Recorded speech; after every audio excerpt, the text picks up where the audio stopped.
Hi, everyone. This is Carrie Jansen, and we've got a new bonus episode for you with a very special guest, CNN policy reporter Andrea Widener. Andrea, thanks for joining us. Thanks, Carrie. So in these bonus episodes, we get to lift the curtain a little bit and take listeners behind the scenes with our reporters to hear more of what we hear. So what will we be hearing today? I'm excited to introduce our listeners to 6 chemists I've been talking to for a year. They've been living and working in the U.S. Capitol to learn more about government and science policy. You've been following their stories for a year. And this was part of the American Association for the Advancement of Science Policy Fellowships program, right? Right. It's like a postdoc in science policy. AAAS runs a well-respected fellowship program that lets scientists get a feel for what it's like working in government, especially in Congress or the executive branch. Since the fellowship started in the 1970s, it has brought more than 3,000 scientists to Washington, D.C., and its alumni are spread throughout the government and beyond. It sounds like a great opportunity. And something you could write an entire cover story about. Funny you should mention that. I actually wrote that cover story a few weeks ago, and we'll put a link to it in this episode's description. I thought our stereochemistry listeners might like to learn more about how the fellowship works and what advice the fellows would give to other chemists who are interested. And to do that, we brought all 6 chemists into CNN's offices for a roundtable discussion about their experiences. Andrea and I were there to ask questions when we had them, but for the most part, we just let the fellows talk. And that's what we're going to share with you now. Andrea, where should we jump in? Let's start by talking about how AAAS policy fellows get selected. It's an almost year-long process, starting with an application, including writing assignments and interviews. The fellows who want to work in the executive branch, which does the day-to-day work of government, then come to DC in the spring for a whirlwind of talks with agencies. The fellows all come in with some kind of idea of where they might want to work, but the different offices also have some idea of the kind of people they are interested in. The first chemist you'll hear is Joelle Labastide. During her fellowship, she worked at the Millennium Challenge Corporation, an independent government agency that focuses on reducing global poverty. It was just a matter of going on as many interviews as you could realistically fit into a week and trying to find the best match for your skill set, your interests, and the agency. And I actually ended up in an agency that I had never even heard of before interview week. They requested an interview for me. And my first question was, what do you do here? And what do you want with me, right? But that was a really incredible opportunity to actually see something, a completely different side of the government that I didn't even know I was looking for. And it turned out to be exactly what I wanted. So yeah, it was a very exhausting week, but worth it. It gives you a good sense of what each branch is doing and what you may or may not want to ever do in your future. So that interview process, as intensive as it is, really helps you sort out things that you might like that you never even knew existed. The second voice you heard was Margaret Lentz, who worked at the DOE, the Department of Energy. I realized how important the mentor-mentee relationship is, and finding a good match that you feel you click with in that interview, because it really does set the tone for the rest of the year. If you have a great mentorship relationship, it helps you figure out where you're going to go next and gives you more opportunities to do things. It was actually really just interesting to see myself through the eyes of a bunch of different potential career paths that maybe I hadn't thought about how my experience would project directly onto that path. And so it was sort of a crash course in like, what do you look like on paper? Which, I mean, I'm really grateful for. I feel like there are not many opportunities that you get to do that. The way people view you based on whatever the last thing is on your resume, that surprised me sometimes too. It was also really interesting to see the different parts of your CV that different offices responded to that you wouldn't have thought of. So that was definitely like, even if we only got to do interview week, I think that was like a mindset changer for approaching career in the future. Fellows who work in Congress, which makes U.S. laws, find their position a little differently. Their matching happens after they've already moved to Washington and gone through orientation. So they moved to Washington without knowing what job they'll be doing? Yes, it's a bit of a leap of faith. Let's hear from Drew Story and Teresa Williams. Drew worked in Senator Chris Coons' office, and Teresa was a fellow in the House Energy and Commerce Committee. I would say for Teresa and I, as the congressional fellows sponsored by ACS, that our placement process was similar in a lot of ways to the executive branch, but on a different timeline. The American Chemical Society, or ACS, sponsored both Drew and Teresa's fellowships. ACS also publishes CNN. Here's Drew again. We both showed up in September, and had a weekend to scroll through our stack of offices that were interested in hosting fellows, and then similarly schedule as many interviews as you could handle in a week. 3 days. 3 days, really. And second round in 3 days. Yeah, and just try to find an office that you fit in with the culture, that the portfolio matched what you wanted to work on. I think the most interesting part of the Congressional Fellowship Placement Week is the first night, the Monday night, we have what's called prom nights, or I sort of call it speed dating for scientists. All of us are in a room together, the 32 congressional fellows, and then representatives from the committees or personal offices show up, and they're literally walking around with your face on a piece of paper trying to find you. Yeah. And you're meeting as many people as possible and exchanging business cards and setting up dates or interviews for the very next day. They literally bring their schedules. And it was like a feeding frenzy. Yeah. And I'm so glad that I never have to do that again. Yikes, that sounds stressful. I think the fellows would agree, but they learned a lot just from the interviews. And we heard that the fellowship ended up being a great learning experience in general. The fellows mentioned having an increased awareness that it takes more than facts and data to make policy.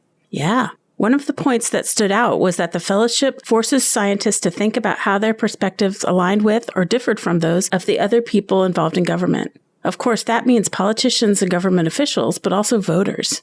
Here's Danielle Lohman, who worked in the State Department's Office of Biological Policy. They expect that we're coming from, the ivory tower or maybe industry where we're told that people don't understand science just because they don't know anything about it. And so we give them a bunch of facts and we expect that to make a difference. I think AAAS did a really fantastic job at the orientation and kind of breaking that illusion and then telling us to pay attention to other things like the politics, like the timing, like who's saying what in the room, and there's a design to it, and if you know the game then you can play it. So did you have to try to convince people that they needed a scientist, or did everyone in the office was willing to take your perspective and advice? No, so pretty much everybody in our office has a technical background. Most people have some sort of advanced degree in science or engineering, as well as some sort of experience in industry or business development or an MBA or something to that nature. So it wasn't a challenge for me stepping into an office environment like that. That's Monique Pond, who worked at the National Cancer Institute in a department that helps commercialize federally funded research. Teresa and Danielle also responded to my question. You'll hear Teresa first. Her office had oversight of DOE as well as the U.S. Environmental Protection Agency. Yeah, there was no convincing needed. Working on a committee where we had oversight over DOE and EPA, and we're working on climate change and environmental health and toxic chemicals. I fit in. Well, I think I have the opposite problem from what you said. So I work in an office called Biological Policy Staff, and yet I'm the only scientist. And so they think that I know all of the answers to everything science related, which I don't. So a lot of times they're asking for my opinions and I don't yet have any, whatever the subject is. Oh, I've got a question. Oh, go ahead. So I would love to hear some stories, if you can share them, of like specific projects that you were able to weigh in on. Does anyone have one that like really stuck out in your mind? Either for good or bad reasons.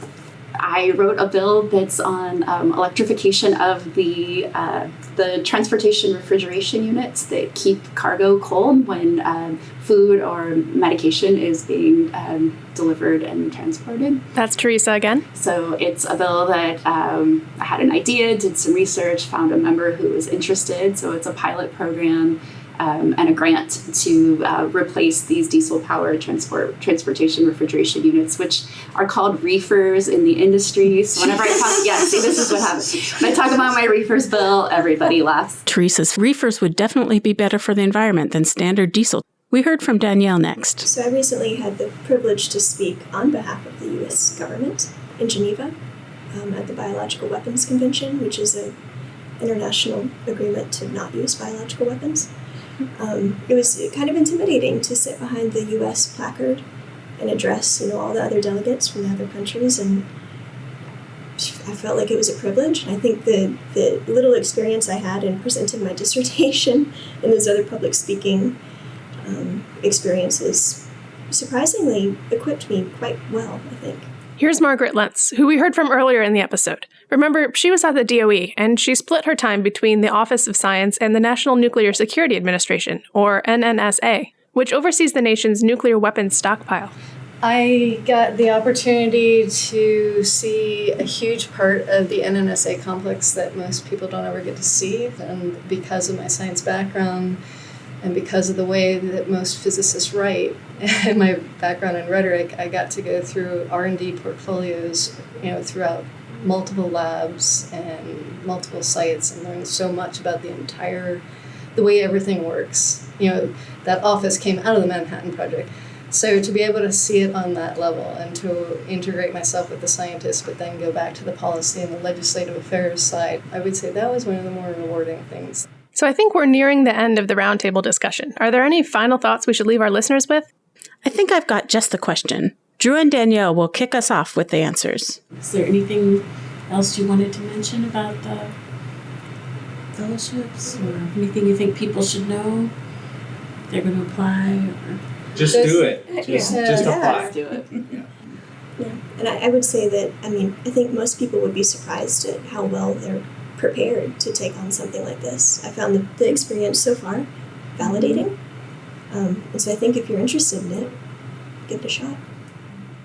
Joelle had a chance to read over applications from incoming AAAS policy fellows, and she had some advice. Don't apply if you think that you are just like an epic genius who needs to come and save the government from its dysfunctional ways. You will be sorely disappointed that, one, you're not an epic genius, and two, that the government is actually totally fine without you. And also being privy to the process of evaluating the applications this last year, it doesn't go over that well with the people who will be hiring you. So, yeah, we saw a lot of that, scientific savior syndrome, and that's not what this is about. It's public service, and you need to understand also that, it is an amazing learning opportunity for you, and that you should come, ready to learn something. And so, Andrea, if someone is interested in pursuing this sort of opportunity, where should they start? Well, Teresa and Margaret actually shared some tips that people who are interested in applying for the Science and Technology Policy Fellowship should take. I would also say look on social media for the AAAS_STPF hashtag, because I met some really wonderful people on Twitter this year who were going through the application process, and it's sort of some informal mentoring, and then got to meet some of them at the American Chemical Society meeting in Orlando back in April. So that was a lot of fun, getting to connect with folks and answer their questions, and it's a great way to start connecting with the fellows community, which is really strong and supportive, and I'm very grateful for. When I was applying, I actually had an ex-AAAS fellow, or a past fellow, go over my application, and that was amazing information. And so I would suggest if somebody could do that for you if you're interested, especially early on. I think we would all pay that forward. If you're interested in learning more about the AAAS Policy Fellowship, we'll post some links in this bonus episode's description, like the AAAS STPF hashtag on social media that Teresa mentioned. And remember, the fellowship is open to scientists at all different stages of their careers. While some of our panelists were starting right out of grad school, others had worked for years before coming to Washington. Some academics even do the fellowship during their sabbatical. Well, thank you, Andrea, for joining us for this bonus episode of Stereochemistry. You can follow Andrea on Twitter at @AWidenerCen, and I'm at AbsoluteCarrie. Don't worry about the spelling, we'll link those in the show notes. The music you heard today was Stamp It Up by Peter Spacey and Runaway by Veshza. And this was the last of our initial installment of bonus episodes for 2020. Don't worry though, we'll have more coming your way throughout the year, in addition to our regular full episodes every month. Be sure to subscribe to Stereochemistry wherever you get your podcasts to make sure you don't miss anything. In the meantime, we want to know what you think of these shorter, behind-the-scenes stories. Please send your feedback on Twitter to @CENMag or email us at CEN_multimedia@acs.org. We're excited to hear from you. And thanks for listening.